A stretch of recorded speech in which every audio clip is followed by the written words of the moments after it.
please deliver the Honourable Parliamentary Secretary to the Minister of Public Safety. Thank you very much, Mr. Speaker, and I'd like to begin by congratulating you on your election as the Speaker of this House. I also want to just congratulate all members of Parliament, those who were newly elected, as well as those who have been re-elected in this Parliament. I also want to say just a huge thank you to the people of Portage Lisgar. It's such an honor to represent them here in Ottawa and to be able to serve them in the riding. And they have given me, I think, a very strong mandate as well. Personally, I had 76% plurality in my riding, and so I just thank the people of Portage Lisgar for that support. I want to thank the volunteers, because an effort like that never happens without tremendous volunteers who helped me. Especially, I want to thank my official agent, Scott Beattie, who did a tremendous job in his role. I also thank my staff, who has worked so hard over the last several years. Victoria Bendel, Teresa Friesen, Brittany Saunders, Laura Morin, and Colleen Kyle. Thank you for all of your help and support. And finally, I just want to say thank you to my family, especially my children. As all of us know, it's our families who many times sacrifice the most. So to my children, Lucas, Delaney, and Parker, thank you so much for your love and support. And I just have to say, happy 17th birthday to Delaney. She had her birthday yesterday. Mr. Speaker, I am very pleased, very pleased to be able to take a few moments and speak on the next phase of Canada's Economic Action Plan, Budget 2011, a low-tax plan for jobs and growth. Mr. Speaker, as we all know, during 2008, a deep recession hit all of us, with virtually no country in the world being untouched.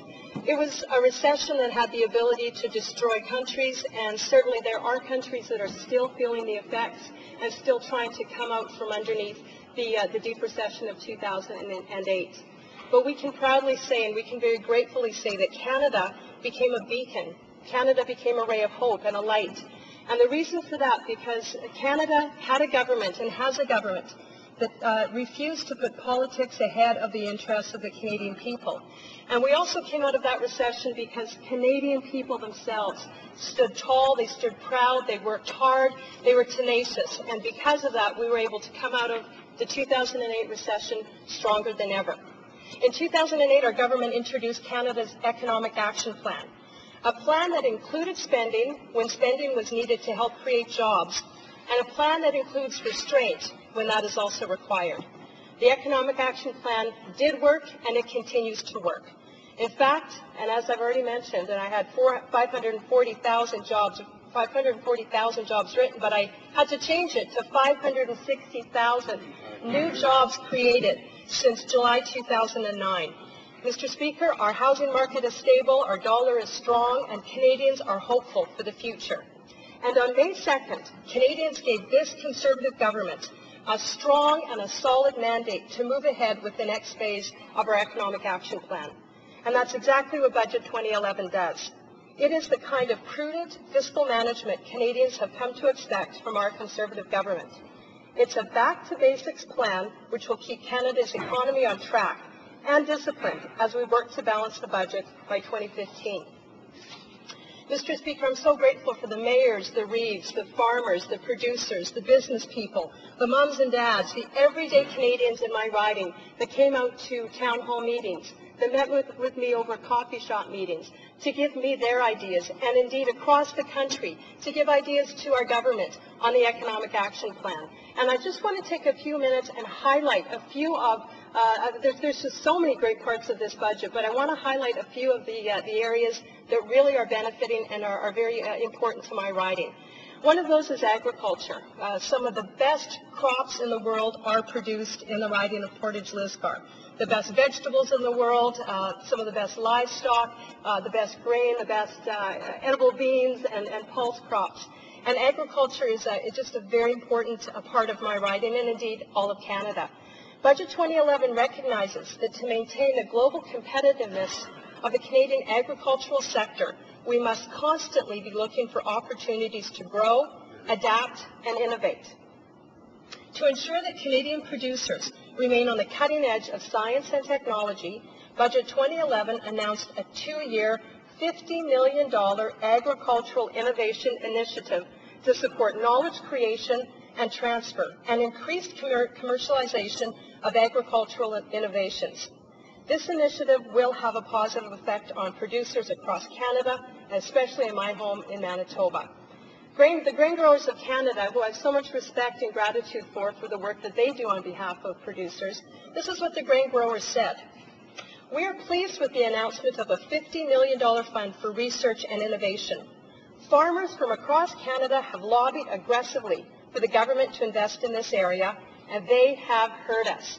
And indeed, Mr. Speaker, that's what this Conservative government does. We listen. We listen to our constituents. We're listening to farmers, and we've given them what they've asked for in order to have more successful businesses. I'm also very pleased, Mr. Speaker, that our government has indicated that we will be giving farmers choice when it comes to marketing their grain. And I think, Mr. Speaker, this is an opportunity for a win-win.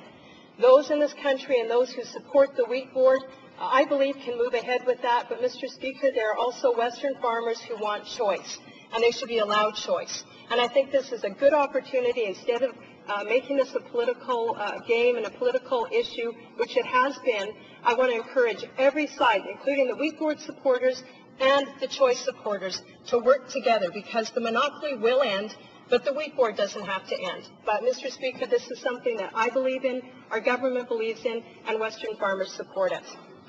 Another issue, Mr. Speaker, that I've heard a lot from my constituents about is reducing the deficit and cutting the fat from government.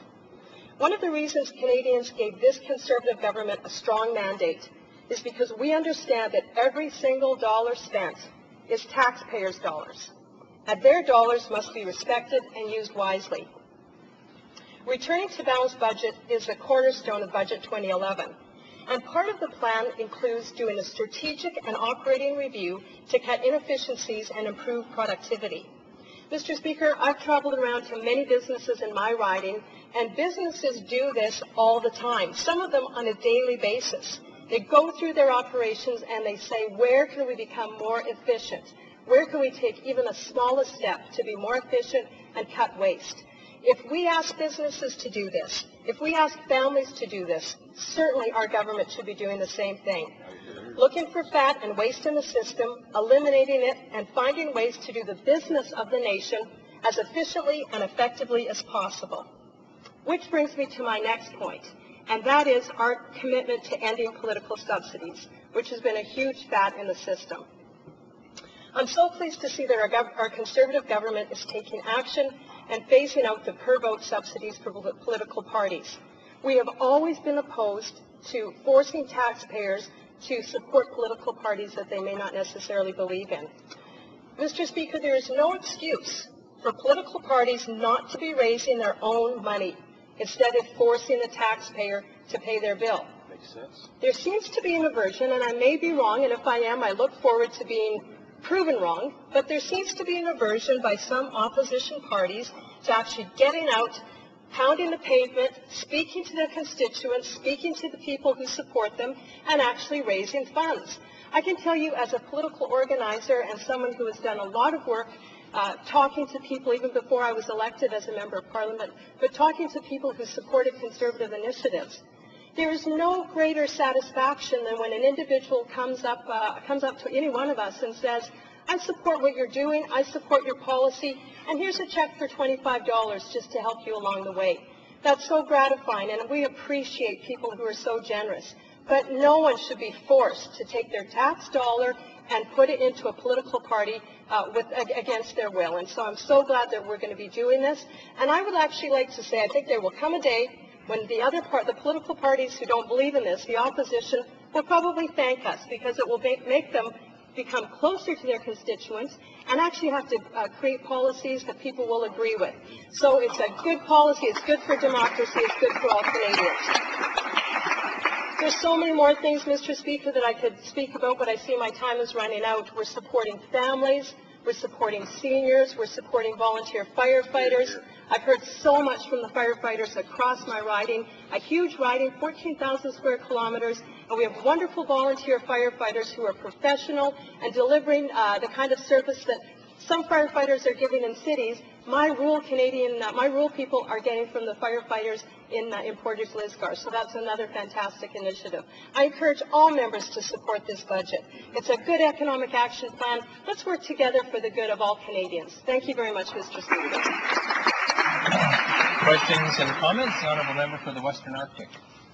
Well, thank you, Mr. Speaker, and I want to thank my colleague for her presentation on the budget, and she went as well into discussions of the per vote subsidy and said that taxpayers shouldn't subsidize or shouldn't be forced to subsidize parties they don't agree with. Well, I think that the basic principle of per vote subsidy is one that says you voted for that particular party is going to get $1.75 a year. So the voter or the taxpayer gets the choice of who is going to receive the dollars from the federal government. That's who makes that choice. The voter makes that choice. The voter is given more opportunities, more reasons to vote for their particular party, to engage in the process, because if they don't, then their particular party that they would support would not get the subsidy. So how is this against the democratic principle when you say, I vote, therefore the party that I vote for will receive $1.75? To my mind, the argument that my honored colleague has made is one that is not logic and is not straightforward. The Honourable Parliamentary Secretary to the Minister of Public Safety. Well, I thank my honourable colleague for his question, and I'd be very happy to explain. He's actually incorrect. The funding that goes to political parties comes out of general revenue, and that's all the taxpayers in Canada. That isn't just coming out of some pot that's generated after an election. And the fact remains, and I would encourage my honourable colleague to get out there, speak with his constituents, tell them about his policies. If they agree with him, maybe they'll write him a check. But if they don't, they should not be forced. Mr. Speaker, overwhelmingly Canadians agree with this. They do not believe that taxpayers should be paying for political parties.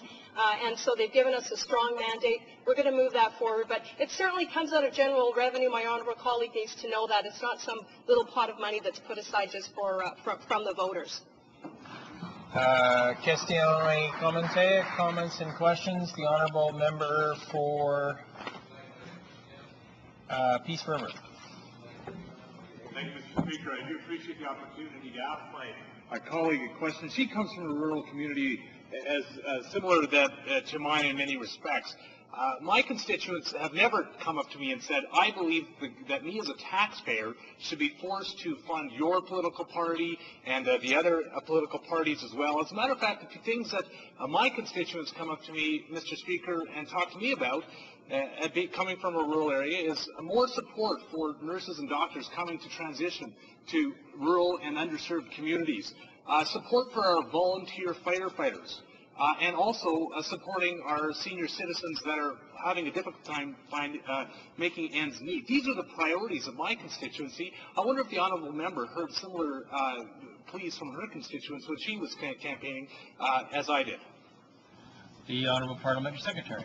Thank you very much for the question. And yes, certainly living in a rural area, rural doctors it always is a challenge. And I can tell you I'm hearing overwhelming support for our initiative and for our commitment to encouraging doctors and nurses to go into underserviced areas, which are certainly rural areas. We're encouraging them to do that by writing off a very good portion of their tuition. And we have no doubt that when they settle in these communities, areas like my riding, for example, Morden, Manitoba, Winkler, Manitoba, Altona, wonderful communities where there's so much to offer, these doctors and nurses will stay. And that's what our government wants to do. We don't believe in a top-down approach, Mr. Speaker. We believe that when people get out and get to enjoy living in these rural communities, doctors and nurses will stay. So we're giving practical solutions that we know will work. Thank you very much. Please, the débat.